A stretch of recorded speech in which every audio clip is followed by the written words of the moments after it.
You're watching The Breakfast Club. Morning, everybody. It's DJ NV, Angela Yee, Charlamagne the God. We are The Breakfast Club. We got a special guest in the building, Cameron Kasky. Welcome, sir. Good morning. Did he pronounce your last name correctly? Yes, he did. Okay. Yes, I'm glad you're here, man, because, I sat here and I thought about it. I was like, wow, the media's attention on school shootings and gun reform moves so quickly and until the next shooting happens. It's very cyclical, yes. Well, let's talk about who Cameron Kasky is first and foremost. Oh, well, I spent a lot of my life as a theater student. I was very dramatic. I was such a loudmouth when I was growing up, and drama really helped me figure out how to express myself in more useful ways. And then after everything that happened, I said, this is such a horrible situation from which we have so much change we need here. I have to use the voice that I've been lucky enough to have been given, and I have to use it for something that I find important. Well, tell people what happened for those who may have forgot. So on Valentine's Day this year, my school was brutally massacred, and we lost some of the best people in the world. And afterwards, several of my friends and I got together and we said, we have to put aside this grief, we have to put aside this horrible pain, and come together and say, we need a change here. Because we had seen these school shootings before. I mean, I was born in 2000. So many of these mass school shootings have happened while I was growing up, so it was kind of status quo for me.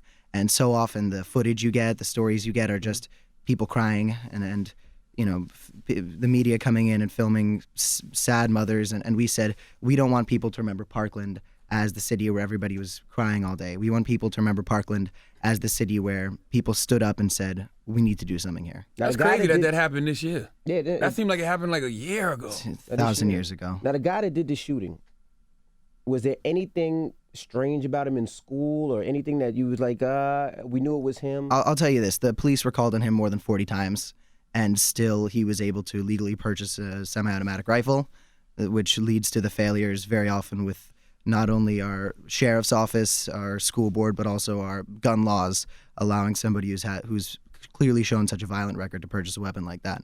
But again, one of the things that is very often glossed over in this situation is while there are really important conversations we need to have about guns, the sheriff's office and the school board from Broward County showed such gross negligence, showed such corruption and lies, and we unfortunately haven't been able to do anything to really cleanse it quite yet. Now, I see your legs shaking a lot. Do you suffer from PTSD after this incident, or are you just nervous to be here? A mixture of coffee and nervous. Okay. But and I have ADD, which kind of sometimes gets physical. Where when I'm sitting in the same place, I go like this. That's why plane rides are really hell for me. But in regards to PTSD, I haven't seen any legitimate signs quite yet. But I was having a conversation with one of the men who was involved in the 9/11 attacks. Mm-hmm. And we talked about how, he was telling me that the first year, the 1-year anniversary, it felt like a finish line. And he and all his friends who went through it felt like after 1 year, everything was going to be okay. And 4 years later, it still hurts. Sometimes you discover things that hurt that you didn't even know. And it's difficult. It's difficult to think of all the young people who have to come into Douglas and have to associate themselves and become comfortable at a school that's gone through such a thing. I mean, our freshman class this year, they have to deal with getting used to high school and also getting used to a high school that is reeling back from a terrible tragedy. Right. So, I don't know what the future is going to hold for me. I know that I'm surrounded by people who are incredibly supportive and kind, and that's all I can really ask for. I mean, it has to be, though, because, I get anxiety just from watching stuff like that. You know what I mean? Like thinking I got to send my daughters to school, not knowing what could happen, Yeah, I've struggled with anxiety, depression before. And after this, I was fortunately, after the shooting, able to hold myself together and try to serve as a rock for certain people. Mm-hmm. But, sometimes you have to break down yourself, and it's important to cry. It's healthy to let your emotions out. Damn right. It's so important to destigmatize conversation. People are so afraid to talk about what's hurting, and we need to fix that. Now, with the training that they teach you in school, does the training work? Because I was reading your story, and he said you were actually outside, and they told you to go back into the school. Yes. Did that make sense? So what happened was I was picking up my younger brother from his dismissal because the special needs class is let out a little bit before the rest of them. Mm-hmm. And suddenly there's a fire alarm, and I said, oh no, we're going into the parking lot right now, and we're with some students who are developmentally disabled. It's going to be difficult if any cars come through. and suddenly a teacher runs out saying, everybody get back inside. So my first impression was, okay, it was a fake fire alarm and the buses were about to come in, so they wanted us inside, so we were out of the traffic. And this guy next to me says, oh, there's a shooter. And I looked at him and I was like, that's a pretty dick thing to say, man. That's not funny. This is a real thing we have to deal with. An hour after being locked in a classroom later, I realized that's what's going on here. But we actually never did a drill for a shooting. We talked about it. We had deep discussions in our classes, but we never really went through the proper training. Now, as a survivor, what are some things that you think schools need to implement? I know everybody has ideas of what should happen. They're like, oh, maybe the teachers should have guns. Maybe we should have armed security in the schools. What are some things that you think need to happen? Well, from a school standpoint, I think that we need to have more therapists, and if not therapists, student people to just help out the students. There are a lot of young people I know who just need a helping hand and who need guidance in their life. And I think that's incredibly important. But from a school safety standpoint, there was a fire alarm system that could have been implemented at Stoneman Douglas with hundreds of millions of dollars that the school board had that they didn't spend, that would have saved lives on the third floor, because it would have detected that it was a false fire alarm and send out an emergency warning to let everybody know to be in the classrooms. But the school board, when asked about it, says nothing. Now, what do you think about the NRA and their gun laws or their gun regulations? I think my biggest problem with the NRA has always been the culture that they stand for. There are a lot of NRA members I know who are really great people who own weapons to protect themselves and their families. And my father has weapons in our house to protect our family. And but you've got people like Ted Nugent, who's literally on the board of the NRA, saying we need to shoot Democrats and liberals like dogs in the street. I mean, if I were the NRA, I would go out there and say, we are an organization that advocates for your Second Amendment rights, but also the safe and responsible ownership of guns. And right now, it just seems like they're just romanticizing the weapons. I mean, they're really fetishizing it. There are ads with, like half-naked people holding the weapons looking provocative, and that's not the culture around guns we need to create in this country. Guns need to be treated like a safety implementation tool that needs to be held seriously. Why did the Parkland shooting case spur such a well-formed and active movement? I think it was a combination of a lot of things, but really, the country had so often said, this is just, had so often tried to find excuses for these. Columbine was supposed to be an anomaly. Other schools, other things happen. And I think Stoneman Douglas was really everybody saying, enough already. And, we have amazing teachers at our school who were really able to teach us how to use our voices and go out there and challenge the world.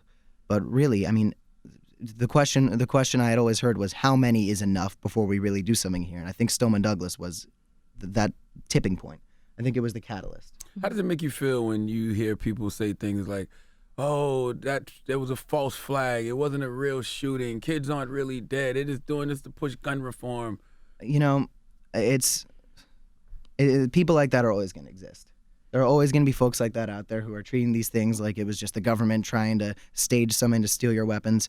I think we just need to ignore them. I think that taking that issue on and really addressing these people just gives them the attention that they want, and we have bigger problems to deal with than folks on the internet. It's got to be frustrating for somebody like you who lived through it, though.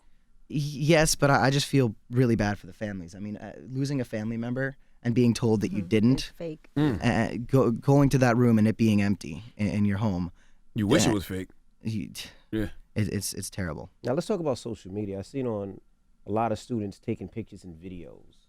And you was talking about that, how students would just taking pictures just to get likes or just to get views.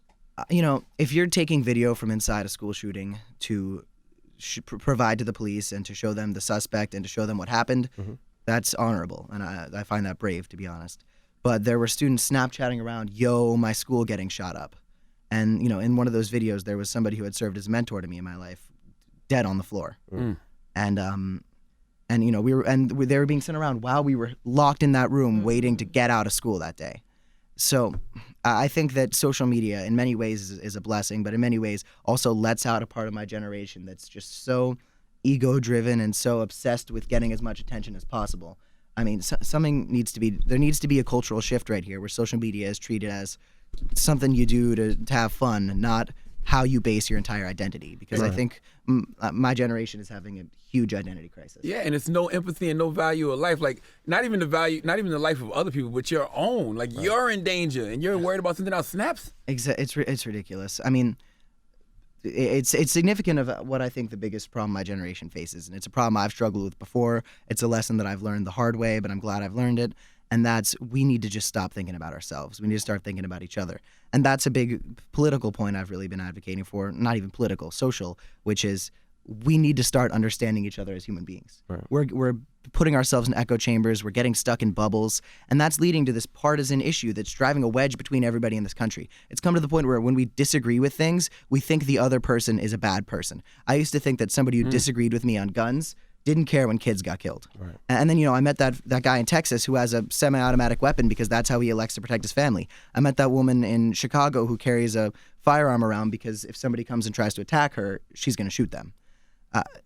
Right now, we're at this big, really crucial point in our socio-political situation where we have to say, are we all Americans and are we all in this together, or are we just going to get further divided and lead to more attacks? Yeah, just because you don't agree with me doesn't mean that I'm wrong. I just have a different worldview. Exactly. And, you know, there's this, I've been trying to engage people who disagree with me a lot recently, and that'll always get you hate from people who agree with you. But just for example, there's this kid Kyle at my school. He's a pretty outspoken conservative. He's on Twitter. He's doing all those things. He's one of the few students from Stoneman Douglas who went out and spoke for guns as opposed to, you know, for more gun regulations.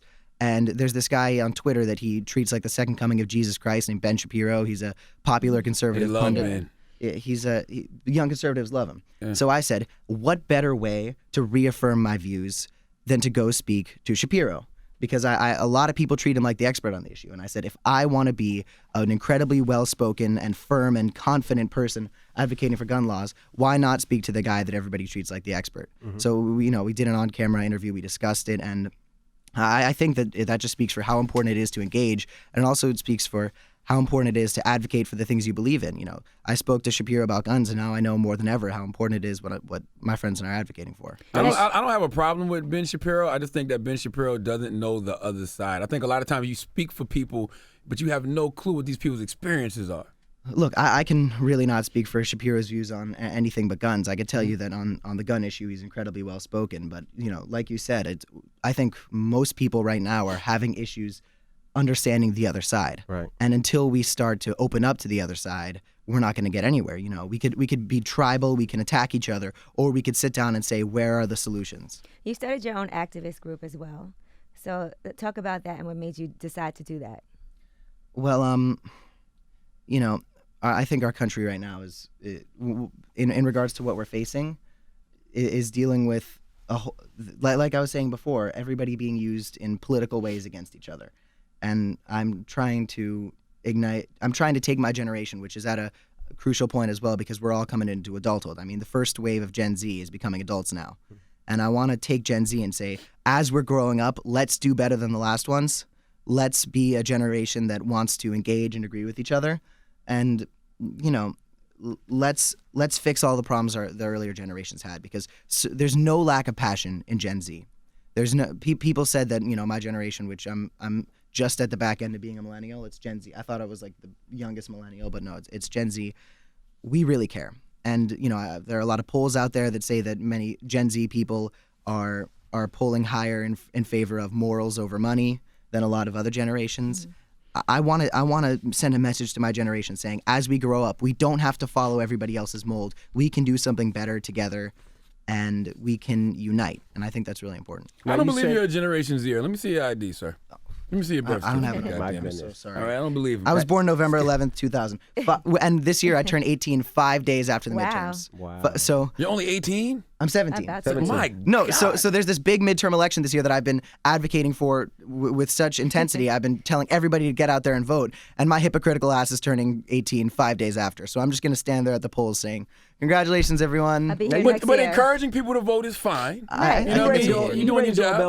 rang doorbells for Barack Obama. When I was 7 years old, yes, and I was so uneducated in the situation that I asked people, why would you want to vote for somebody who's running with Tina Fey? Because I did not know that it was Tina Sarah Fey. Palin. I saw Tina Fey playing Sarah Palin. But I got involved early because I was raised in a household that watched the news. And as a 7-year-old, again, this is why I got into theater. I was just such a loudmouth, not to say I'm not right now, but I was such a loudmouth that I said, what can I do to become active? I couldn't sit in my room. I couldn't sit there and play video games. I had to do something where I felt like my voice was being used in an important way. Now you said something that I noticed that all teens, even myself, I'm so Charlamagne and Yee, that teens, when we were teens, that you thought you were a know-it-all. Oh, I thought I knew everything. And when did you realize that maybe I don't know it all? This summer. Well after I'd started advocacy and political things, this horrible awakening came onto me. And as a 17-year-old boy from a privileged area, you'd never think you're going to learn this, but it turns out that this is the shocker in this interview. I don't know everything. As a matter of fact, I know very, very little, and I think it's important to encourage other people my age to say we don't know everything. You're only 17. You haven't even lived yet. You've lived with 17 years. I have this theory that until you can rent a car, you can't really be the expert on anything. Wow. But I think that our voice is also important. I think our insight is valuable. And, being part of the conversation as a young person is valuable to the conversation as long as we are basing it on, facts and insight as opposed to just, our blatant opinions. You talk about how important it is to engage also, right? And politics gets so messy and people are very passionate. I'm sure there's people that come at you crazy now that you're so outspoken. Well, look, there are folks out there who will never be happy with anything. And you can't make everybody happy, especially not in politics where you can hardly make anybody happy. So, my whole policy is if anybody wants to come up and talk to me, I'm happy to speak to them. When we were out this summer for March for Our Lives, several of my friends and I would just go to our counter protest because there would be folks out there with their guns saying, you're not going to take these away. And we would just talk to them. And we realized, and that's really when I realized we're all people here. These people don't want guns because they want to hurt people. People want guns, they want to protect themselves. We just need to figure out what laws we need to pass that will actually keep everybody safe. And if some people have to, look at laws that they aren't completely comfortable with, and that might just be the sacrifice we have to make sure that everybody in this country is safe. Yeah, because everybody hates guns until you need a gun. Yeah. You know what I mean? Until you're in your house and somebody breaking in your crib and you're like, well, you don't have, you feel naked. I was going to ask, when you turn 18, are you going to get a gun license? No. I might possibly explore that in the future if I feel like my family's in any danger. But there are multiple guns in my home that my father keeps locked away. I don't know where the key is, but if somebody threatens to harm our family, my father's going to keep us safe. He's a reserve police officer. He's been through training. I think that to purchase a firearm in this country, you should go through training. Yeah. I simply cannot understand why people are allowed to purchase firearms in this country without taking a safety course. I had to take a driving test.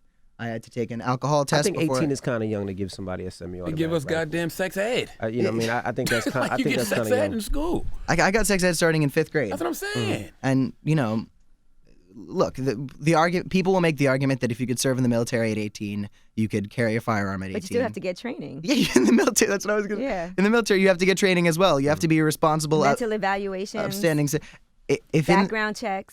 Exactly. I mean, But just the laws, you need to know the laws and the regulations and how you can use that gun and when you can use that gun and all. the fact is, in this country, somebody who has had the police called on them 48 times can legally purchase a semi-automatic rifle, and that is pathetic. And the fact that anybody is saying it isn't, the fact that people are saying, oh, that's our freedom, if that's our freedom, we need to reassess how we go about these firearm sales, because if I've had the police called on me once and I go to purchase a firearm and they say we have to run a background check, I'll say, okay, great, because at some point when you've had the police called on you 48 times, there's a chance you're doing something wrong. Right. Between 1 and 3 times, there's a chance you're in a tiff with your neighbor. There's a chance someone's wrong. Not really much of a problem. But 48.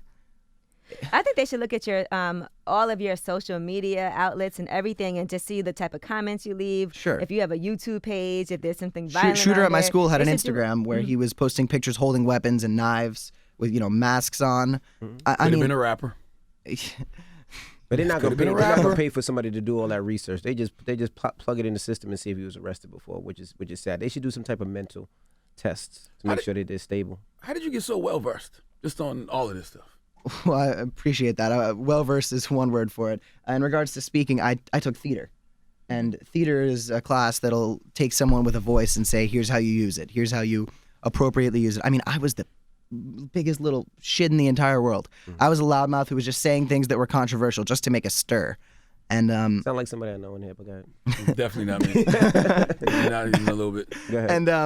and you know, I started taking theater, and I was like, this is stupid. You know, I'm dressing up like Peter Pan. I look like a freaking idiot. And then I got up there, and I was being someone that wasn't me, and it was fun. And I realized, you know, I could take this energy inside me and learn how to express it. That's why I love acting. I mean, just last week I went back to a rehearsal for a musical that we're doing in my town at the same theater where I did like Little Shop of Horrors and a couple other shows. And I went through one rehearsal. I was seeing my girlfriend. I was only in town for a little bit, and she had a rehearsal, and I didn't want her to tell her not to go because I didn't want to ruin her life. I just said, I'll go. You know, porque no los dos. I'll go to your rehearsal and spend time with you. It'll be fun. And at that rehearsal, I felt like myself for the first time really since the shooting. Wow. And I finished a musical after the shooting. It was called Spring Awakening. It was a very raucous situation. I had to have sex on stage.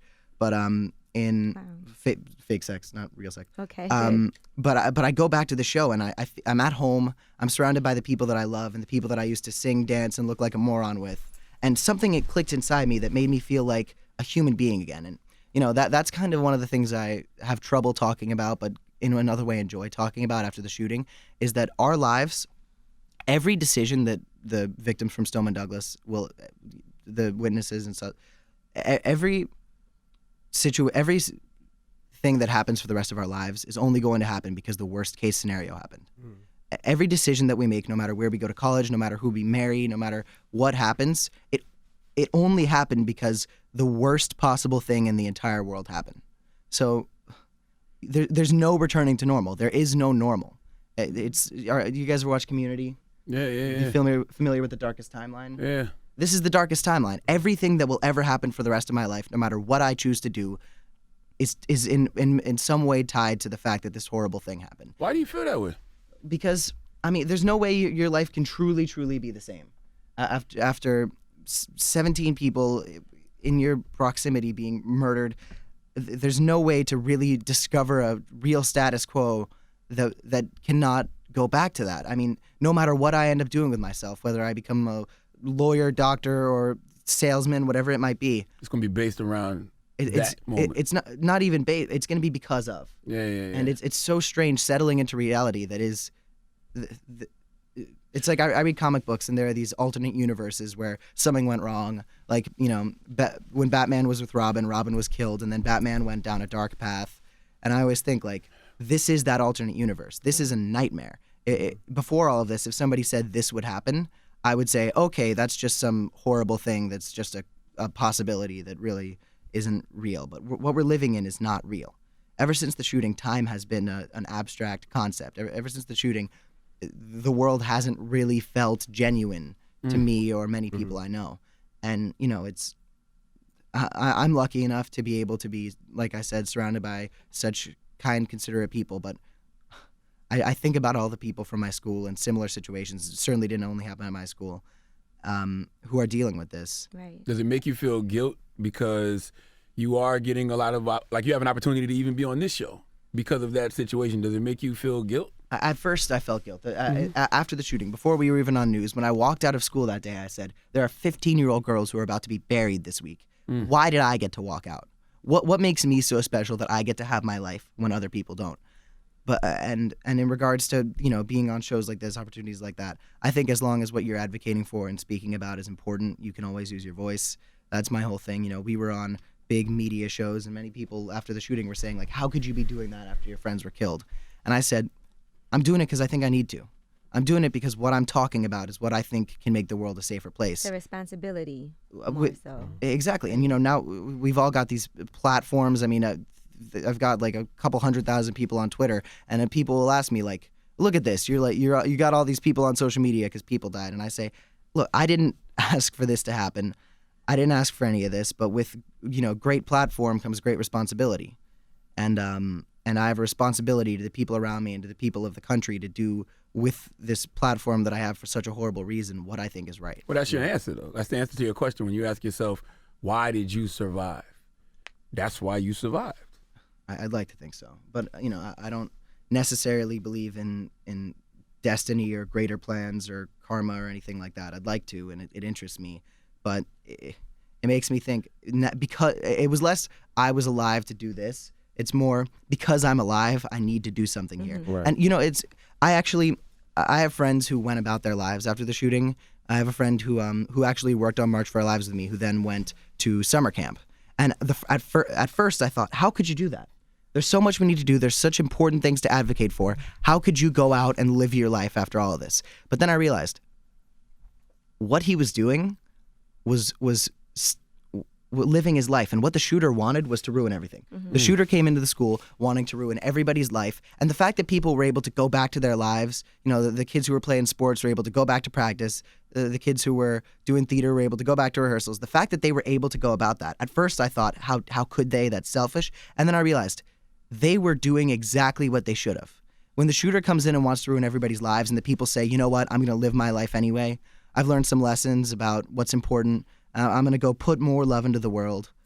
I think that's amazing. And that could be their way of coping as well. Like, sure. Listen, I need to get back to, like how you said you felt normal when you went back and were with your girlfriend at the musical.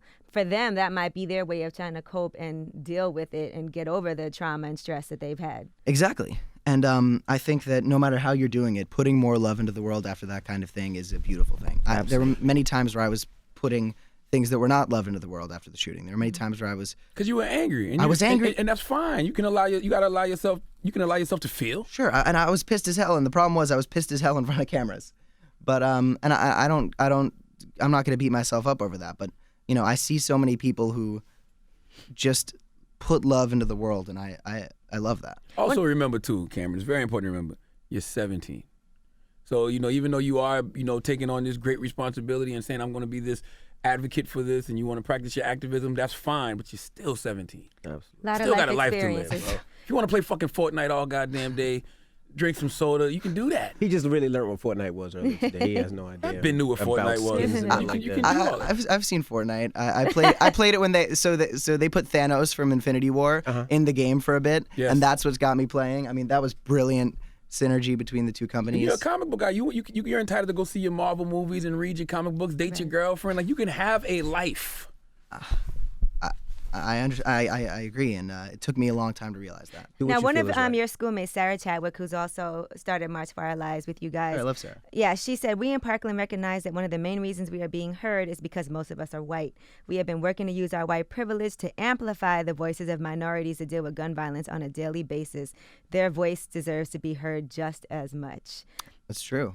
So what are some things that you guys are doing along that vein as well? So one of the things that encouraged us to go around to a lot of different states this summer was the fact that, we were in front of the media and 17 people were murdered in our town, and cities like Chicago deal with this gun violence to such a terrible, tremendous extent, and they're not heard.